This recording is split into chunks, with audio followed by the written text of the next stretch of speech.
Welcome back students, હું ધવલ અજાણી Saraswati group of education તરફથી ચાલતા વિડિયો લેક્ચરમાં આપ સૌનું હાર્દિક સ્વાગત કરું છું. વિષય કમ્પ્યુટર, ધોરણ 6. તો આપણે છઠ્ઠા ધોરણની અંદર કમ્પ્યુટર વિશેનો અભ્યાસ કરી રહ્યા છીએ. અત્યાર સુધી આપણે ઘણો બધો સિલેબસ કવર કરી લીધો છે. તો અત્યાર સુધી આપણે જેટલો સિલેબસ કવર કર્યો એનું નાનકડું રિવિઝન લઈ લઈએ. ફટાફટ રિવિઝન થી સ્ટાર્ટ કરીએ. તો જ્યારે આપણે સિલેબસ સ્ટાર્ટ કર્યો ત્યારે આલ્ફાબેટ A to Z થી આપણે શરૂઆત કરેલી. આલ્ફાબેટ A to Z થી. તો આલ્ફાબેટ A to Z ની અંદર આપણે શીખી ચૂક્યા છીએ. A for apex, B for barcode reader, C for CD, D for DVD. આ જેટલા શબ્દો આપણે શીખ્યા એ બધા શબ્દોના ઉપયોગ પણ આપણે શીખી ચૂક્યા. કે C for CD, તો CD ની સંગ્રહ ક્ષમતા જે 700 MB જેટલી છે, અને જ્યારે D for DVD, તો DVD ની સંગ્રહ ક્ષમતા 4.7 GB જેટલી છે. એમાં આપણે આખી આલ્ફાબેટ કમ્પ્લીટ કરી લીધી. ત્યારબાદ આપણે કમ્પ્યુટરની લાક્ષણિકતાઓ વિશે માહિતી મેળવી. કમ્પ્યુટરની લાક્ષણિકતાઓ કેટલી છે? ઓકે, સૌથી પહેલી લાક્ષણિકતા છે ઝડપ. કમ્પ્યુટર ખૂબ જ ઝડપથી કામ કરીને તમને આઉટપુટ આપે છે, જે તેમની લાક્ષણિકતા છે. ત્યારબાદની લાક્ષણિકતા છે થાક અને કંટાળો નહીં.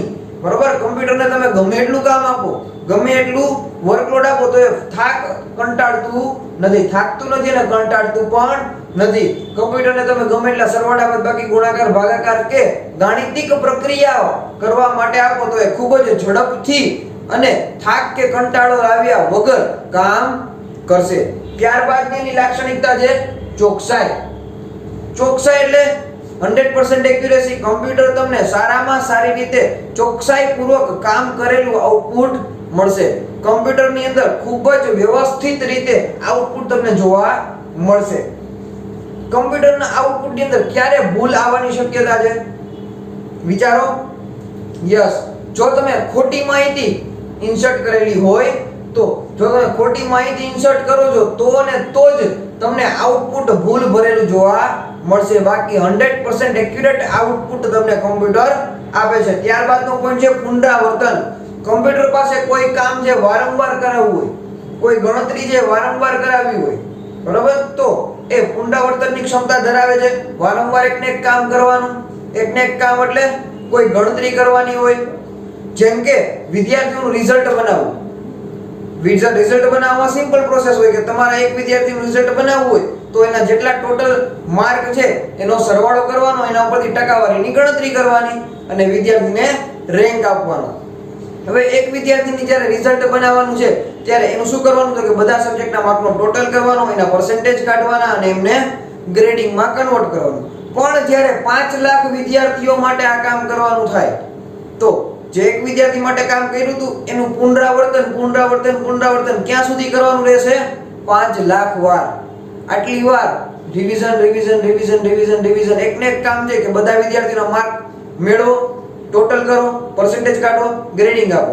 માર્ક મેળવો, ટોટલ કરો, પર્સન્ટેજ કરો અને ગ્રેડિંગ આપો. તો આટલી બધી વાર એની પાસે પુનરાવર્તન કરાવી તો પણ એ થાકતું નથી, કંટાળતું નથી, એટલી ઝડપથી કામ કરે છે ને એ પણ ચોકસાઈપૂર્વક કામ કરે છે. તો આ કમ્પ્યુટરની એક લાક્ષણિકતા છે. ત્યારબાદ સંગ્રહ ક્ષમતા. કમ્પ્યુટરની અંદર ખૂબ જ મોટી અને વિશાળ સંગ્રહ ક્ષમતા સમાયેલી છે. એની અંદર અલગ અલગ પ્રકારની હાર્ડ ડિસ્ક, અલગ અલગ પ્રમાણમાં હાર્ડ ડિસ્ક તમને અવેલેબલ બજારમાં થાય છે. કમ્પ્યુટરની અંદર કેટલી કેપેસિટીની હાર્ડ ડિસ્ક જોવા મળે? 256 GB, 500 GB, 1 TB. 1 TB એટલે 1024 GB, 2048 GB. જો હું GB શબ્દ વાપરું છું, ગીગાબાઇટ. અત્યારે મોબાઈલની અંદર પણ 256 GB સુધીની સ્ટોરેજ કેપેસિટી છે. અત્યારે બધાના મોબાઈલમાં નોર્મલી 32 GB કે 64 GB ની કેપેસિટી તો હશે જ. તો કમ્પ્યુટરની અંદર પણ ખૂબ જ વિશાળ સંગ્રહ ક્ષમતા છે કે તમે આરામથી ગમે એવો ડેટા હોય સ્ટોર કરી શકો છો. અને બીજી ઘણી બધી લાક્ષણિકતાઓ પણ છે. ત્યારબાદ કમ્પ્યુટરના ફાયદાઓ જોઈએ તો કમ્પ્યુટરનો સૌથી પહેલો ફાયદો છે વિશાળ ક્ષમતા.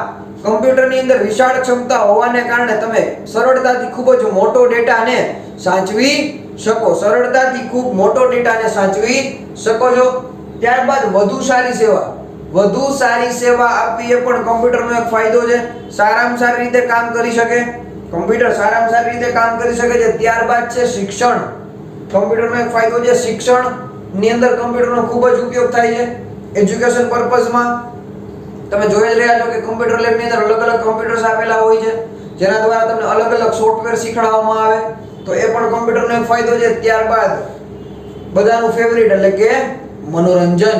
કમ્પ્યુટરની અંદર ગેમ્સ રમવી, વિડિયોઝ જોવા, મૂવી જોવા, તો કમ્પ્યુટર એક જ કમ્પ્યુટરની અંદર તમે બધી જ વસ્તુ કરી શકો. જ્યારે જૂના તમને કોઈને યાદ હોય તો પેલા ગેમ્સ રમવા માટેનું અલગ PS2 પ્રકારની ગેમ્સ આવતી જેમાં માત્ર તમે ગેમ્સ રમી શકતા, એની અંદર મૂવી જોઈ શકતા નહીં. મૂવી જોવા માટે તમારે ટીવીમાં અલગ અલગ પ્રકારના ઇક્વિપમેન્ટ અટેચ કરવા પડતા, સોંગ સાંભળવા માટે પણ અલગ સ્પીકર યુઝ કરવા પડતા. હવે જ્યારે કમ્પ્યુટરની અંદર સ્પીકર અટેચ કરી દો, મૂવી પણ તમે કમ્પ્યુટરમાં જ જોઈ શકો, સોંગ પણ કમ્પ્યુટરમાં જ સાંભળી શકો, ગેમ્સ રમવી છે એ પણ કમ્પ્યુટરમાં જ રમી શકો.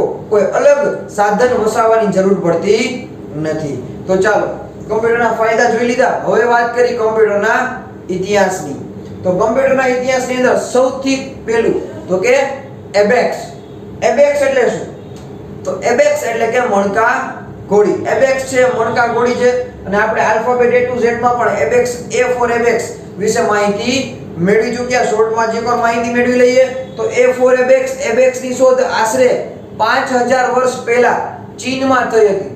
એબેક્સની શોધ છે એ આશરે 5000 વર્ષ પહેલા ચીનમાં થઈ હતી અને એબેક્સને ગુજરાતીમાં કહીએ તો મણકા ઘોડી છે કે જેમાં તારની મદદથી અલગ અલગ મણકા લગાવેલા હોય. મણકા લગાવેલા હોય એનો ઉપયોગ તો કે ગણતરી કરવા માટે થાય. મણકાને ઉપર નીચે કલર વાઇઝ છે એ ગોઠવીને એનાથી સરળતાથી સરવાળા બાદબાકી ગુણાકાર ભાગાકાર કરી શકે છે ખૂબ જ ઝડપથી. ત્યારબાદ આવ્યું નેપિયર બોન્સ 1614. જોન નેપિયર નામના ગણિતશાસ્ત્રીએ નેપિયર બોન્સની રચના કરી. નેપિયર બોન્સથી ગણતરી કેવી રીતે કરવી એના વિશે આપણે અગાઉના લેક્ચરમાં માહિતી મેળવી ચૂક્યા છીએ કે નેપિયર બોન્સ છે એ હાડકાની પટ્ટીઓ, હાડકા જે મૃત પ્રાણીઓ હોય એની હાડકા કાપીને એમાંથી પટ્ટીઓ બનાવતા અને એની અંદર ગણતરી લખતા. ત્યારબાદ બે પટ્ટીઓ બાજુમાં રાખીને ગણતરી કરી શકાતી, જેના વિશેનો વિડિયો આપણે લાસ્ટ લેક્ચરમાં જોઈ ચૂક્યા કે કેવી રીતે ગણતરી થતી.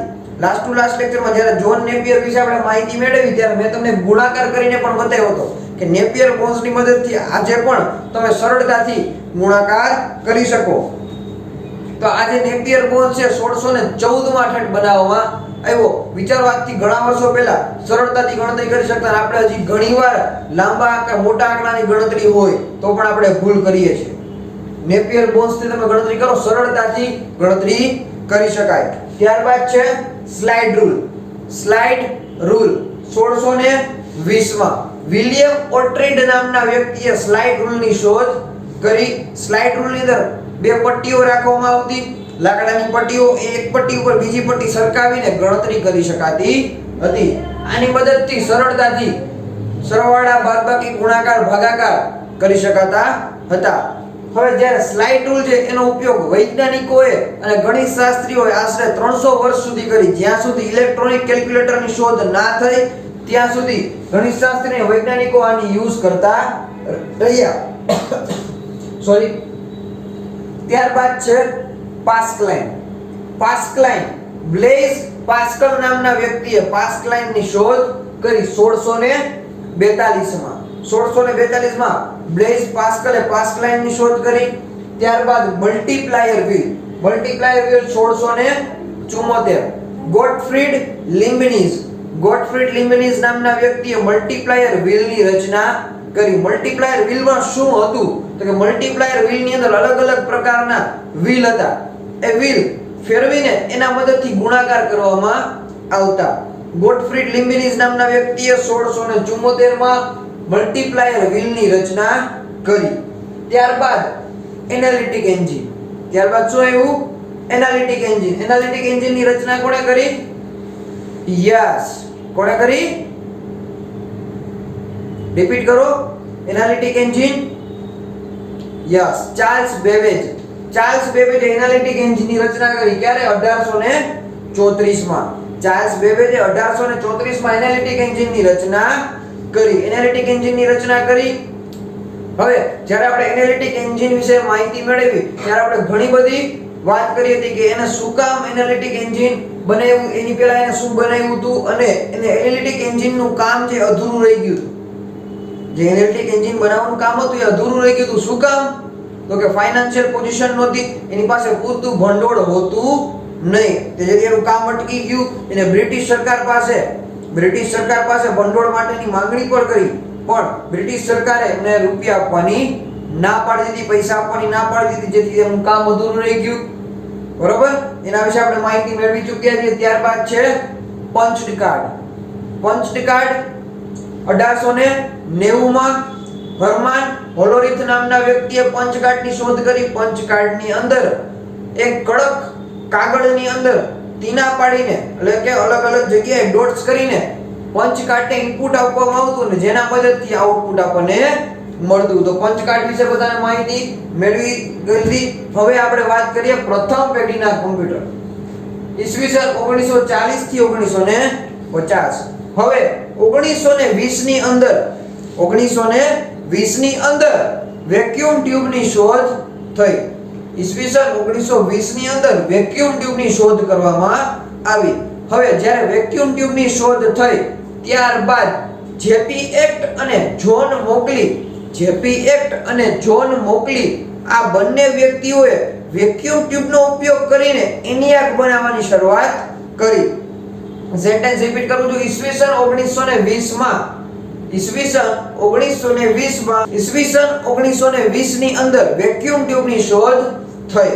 ત્યારબાદ જેપી એક્ટ અને જોન મોકલી નામના બે વ્યક્તિઓ એને શું કર્યું? 1945 ની અંદર એનિયાક બનાવ્યું.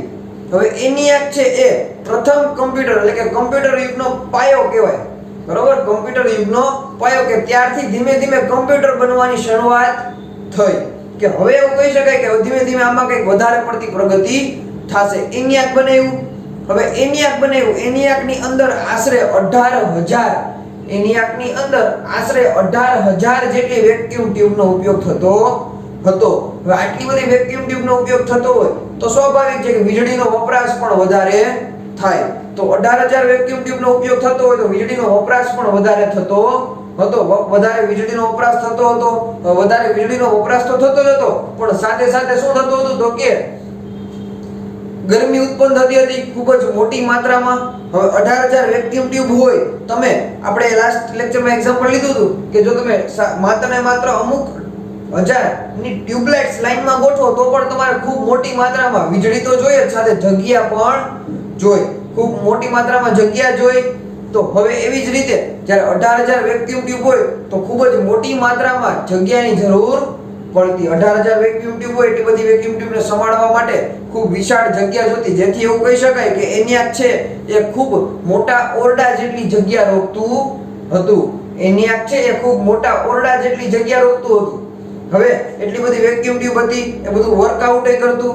એનિયાકની અંદર સિમ્પલ ગણતરી એટલે કે સાદી ગણતરી થઈ શકતી હતી. એનિયાકની અંદર સાદી ગણતરી થઈ શકતી હતી અને એ વેક્યુમ ટ્યુબની મદદથી જ્યારે એનિયાક બન્યું ત્યારે થોડીક અમથી ઝડપ વધી, ગણતરી કરવાની ઝડપ વધી. હવે એનિયાકની અંદર આશરે 5,000 જેટલા સરવાળા અને 500 જેટલા ગુણાકાર, પણ એ ગુણાકાર ક્યાં? બે રકમના ગુણાકાર સરળતાથી કરી શકાતા હતા. તો આ હતા પ્રથમ પેઢીની કમ્પ્યુટર વિશેની માહિતી. ત્યારબાદ બીજી પેઢીના કમ્પ્યુટર તો કે ઈસવીસન 1955 થી 1960. આ કમ્પ્યુટરની અંદર ટ્રાન્ઝિસ્ટરનો ઉપયોગ થતો હતો. લાસ્ટ લેક્ચરમાં આપણે ટ્રાન્ઝિસ્ટરનો ફોટોગ્રાફ તમને બતાવેલો હતો કે કેવી રીતે ટ્રાન્ઝિસ્ટર નો આકાર હોય. અત્યારે ટ્રાન્ઝિસ્ટરનો ફોટો તમને બતાવી દઉં કે આવી રીતે ટ્રાન્ઝિસ્ટર લંબચોરસ આકારમાં હોય, નીચે અલગ અલગ 3 પિન આપેલી હોય એમની અને ઉપર એક હુક આપેલું હોય કે જેના દ્વારા ટ્રાન્ઝિસ્ટરને અટેચ કરવામાં આવે. તો આ ટ્રાન્ઝિસ્ટરનો બેઝિક ફોટોગ્રાફ હતો. ટ્રાન્ઝિસ્ટર આવી રીતે વર્ક કરે. હવે આ ટ્રાન્ઝિસ્ટર અલગ અલગ સાઈઝમાં જોવા મળે છે, અલગ અલગ સાઈઝમાં અને અલગ અલગ કેપેસિટીમાં જોવા મળે છે. ટ્રાન્ઝિસ્ટર અલગ અલગ સાઈઝ અને અલગ અલગ કેપેસિટીમાં જોવા મળે છે. 1948 માં વિલિયમ શોકલી ઈસવીસન 1948 માં વિલિયમ શોકલી નામના વ્યક્તિએ ટ્રાન્ઝિસ્ટરની શોધ કરી. ઈસવીસન 1948 માં વિલિયમ શોકલી નામના વ્યક્તિએ ટ્રાન્ઝિસ્ટરની શોધ કરી અને આ ટ્રાન્ઝિસ્ટર જે વેક્યુમ ટ્યુબ કરતા 200 ગણું નાની સાઈઝનું હતું. આ ટ્રાન્ઝિસ્ટર જે એ 200 ગણી નાની સાઈઝ કોના કરતા તો કે વેક્યુમ ટ્યુબ કરતા. વેક્યુમ ટ્યુબના ફોટોગ્રાફ તમે સ્ક્રીનમાં લાસ્ટ ટાઈમ જોયો તો કે ખૂબ મોટા પ્રકારની વેક્યુમ ટ્યુબ હતી.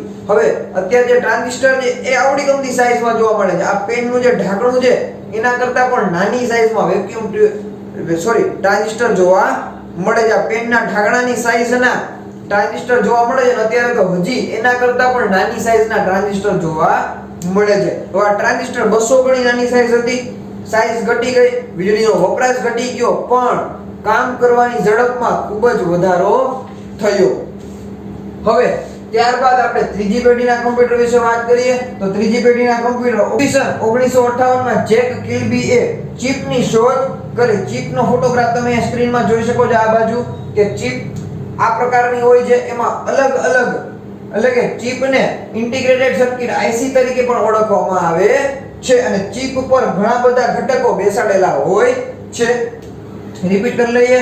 1958 માં જેક કિલ્બીએ ચિપની શોધ કરી. ચિપને ઇન્ટિગ્રેટેડ સર્કિટ એટલે કે આઈસી તરીકે પણ ઓળખવામાં આવે છે. ચિપને ઇન્ટિગ્રેટેડ સર્કિટ એટલે કે આઈસી તરીકે ઓળખવામાં આવે છે અને ચિપ પર ઘણા બધા ઘટકો બેસાડેલા હોય છે. ચાલો ત્યારબાદ એક ચિપ પર હજારો ટ્રાન્ઝિસ્ટર અને ઇલેક્ટ્રોનિક ઘટકો બેસાડવામાં આવે છે. તમે સ્ક્રીનમાં જે ફોટોગ્રાફ જોઈ શકો છો બરોબર, એ ચિપની અંદર નાનકડી જે ચિપ છે એની અંદર હજારો ટ્રાન્ઝિસ્ટરની કેપેસિટી અંદર સમાયેલી હોય છે. હવે વિચારો, વેક્યુમ ટ્યુબ હતી, ત્યારબાદ ટ્રાન્ઝિસ્ટર આવ્યા, હવે હજારો ટ્રાન્ઝિસ્ટર એક ચિપની અંદર સમાઈ શકે તો આ ચિપ કેટલી ઝડપથી કામ કરી શકે ને કેટલી ઓછી જગ્યા રોકે. ત્યારબાદ ત્રીજી પેઢીના કમ્પ્યુટર વધારે સસ્તા, કદમાં નાના અને ખૂબ ઝડપી પ્રોસેસિંગ ધરાવતા હતા. હવે ત્રીજી પેઢીના કમ્પ્યુટર સસ્તા થઈ ગયા કારણ કે અંદર જે ઇક્વિપમેન્ટ યુઝ થાય છે એ નાની સાઈઝના થાય છે. તો ઓબ્વિયસ છે ઓછા ઇક્વિપમેન્ટ છે તો કિંમત પણ ઘટશે અને કદમાં નાના. વેક્યુમ ટ્યુબ ખૂબ મોટી હતી, જગ્યા વધારે રોકતી. ત્યારબાદ ટ્રાન્ઝિસ્ટર આવ્યા, હવે આવ્યા શું આવ્યું? Yes, chip. ચિપની શોધ કોણે કરી? જેક કિલ્બીએ, જેને આઈસી કહેવાય. જેક કિલ્બીએ. હવે આઈસી એટલે કે ઇન્ટિગ્રેટેડ સર્કિટ, ચિપ બને એક જ, બરોબર. ત્રીજી પેઢીની અંદર કમ્પ્યુટરની સાઈઝ ઘટી, કમ્પ્યુટર સસ્તા થઈ ગયા અને કાર્યક્ષમતા વધી. ત્યારબાદ આપણે વાત કરીએ ચોથી પેઢીના કમ્પ્યુટરની.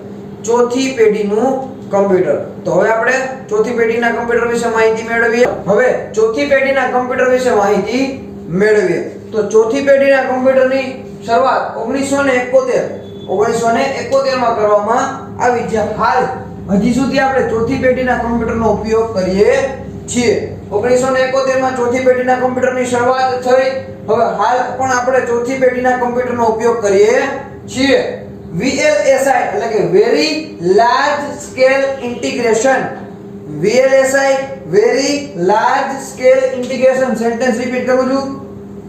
VLSI very large scale integration નો ઉપયોગ કરવામાં આવ્યો. और નાનકડી માઇક્રોપ્રોસેસર ચિપ પર માઇક્રોપ્રોસેસરની ચિપ પર લાખોની સંખ્યામાં ઇલેક્ટ્રોનિક ઘટકનો સમાવેશ થાય.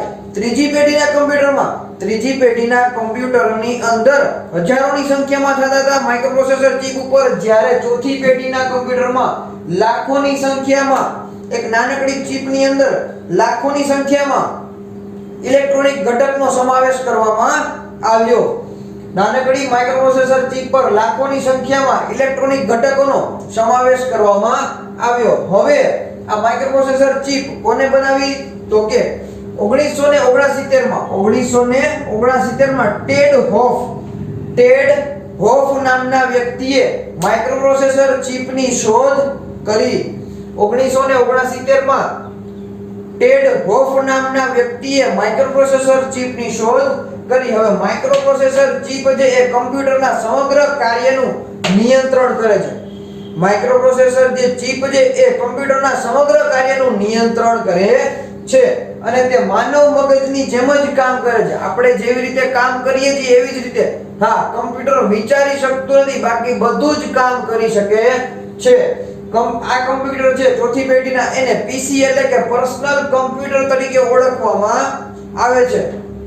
પીસી ની અંદર સૂચનાઓનો સમૂહ એટલે કે કોઈ પણ એક પ્રોગ્રામ ની જરૂર હોય, જે તમે પ્રોગ્રામને એક સાથે ઇન્સર્ટ સૂચનાઓ આપી દો તો એની રીતે કામ કર્યા કરે છે. એટલે કે આપણે વાત કરી માનવ મગજની જેમ, એટલે કે એની સમકક્ષ એની સિમિલર એ કામ કરી શકે છે. ત્યારબાદ હવે આપણે વાત કરીએ પાંચમી પેઢીના કમ્પ્યુટર. પાંચમી પેઢીના કમ્પ્યુટર્સ કે આજે જ્ઞાન આધારિત પદ્ધતિ અને કૃત્રિમ બુદ્ધિ ક્ષમતાનો ઉપયોગ, જ્ઞાન આધારિત પદ્ધતિ અને કૃત્રિમ બુદ્ધિ ક્ષમતાનો ઉપયોગ કરીને કમ્પ્યુટર બનાવવાના પ્રયત્નો ચાલી રહ્યા છે.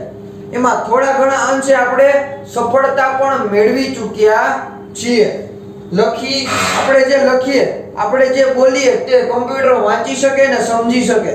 આપણે જે લખીએ ને બોલીએ તે કમ્પ્યુટર વાંચી શકે અને સમજી શકે અને જરૂર મુજબ પ્રોગ્રામમાં ફેરફાર પણ કરી શકે.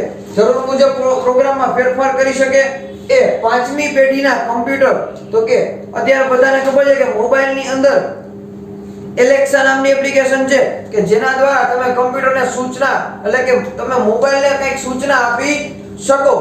પાંચમી પેઢીના કમ્પ્યુટરની અંદર આપણે જે વાત કરીએ છીએ એલેક્સા, બધાના મોબાઈલની અંદર એલેક્સા નામની એપ્લિકેશન હશે. ઘણા બધા મોબાઈલમાં બાય ડિફોલ્ટ આવે જ છે કે તમે પ્રેસ કરો ને તમે કંઈ પણ બોલો તો એ તમારા બોલેલા શબ્દને આધારિત એ સર્ચ કરીને તમને આપશે.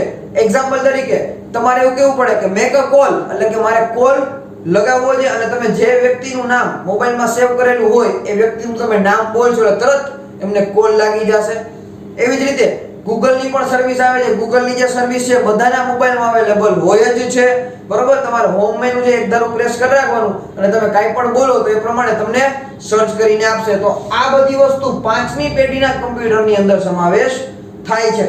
હજી આમાં ઘણો બધો બીજો પણ સુધારો વધારો આવશે, બીજા નવા કેટલા બધા ફીચર્સ આવશે જે આપણે જે લખીએ બોલીએ તે કમ્પ્યુટર સમજી શકે અને જરૂર મુજબ કમ્પ્યુટર પોતાના પ્રોગ્રામમાં સુધારા વધારા પણ કરી શકે. આ માટે ચિપ પર લાખોની સંખ્યામાં ચિપ માઇક્રોપ્રોસેસર છે એની જે ચિપ છે એની અંદર લાખોની સંખ્યામાં ટ્રાન્ઝિસ્ટર લગાવવામાં આવશે. જે ટ્રાન્ઝિસ્ટર છે બરોબર એ પણ લાખોની સંખ્યામાં. વિચારો આપણે પહેલી પેઢીમાં જ્યારે વેક્યુમ ટ્યુબ હતી ત્યારબાદ શું આવ્યું? પહેલી પેઢી બાદ ટ્રાન્ઝિસ્ટર, ત્યારબાદ ચિપ, માઇક્રોપ્રોસેસર ચિપ, આમ લાખોની અને હજારોની સંખ્યામાં ધીમે ધીમે થતું ગયું. કામ કરવાની ઝડપમાં ખૂબ જ વધારો થતો ગયો. તો એના માટેનો જે શબ્દ છે સુપર લાર્જ સ્કેલ ઇન્ટિગ્રેશન. આની મદદથી ધીમે ધીમે આપણે આગળ વધતા રહેશું. ચાલો આજના લેક્ચરમાં આટલું જ. નેક્સ્ટ લેક્ચરની અંદર આપણે કમ્પ્યુટરના અલગ અલગ પ્રકાર વિશે માહિતી મેળવશું. Thank you.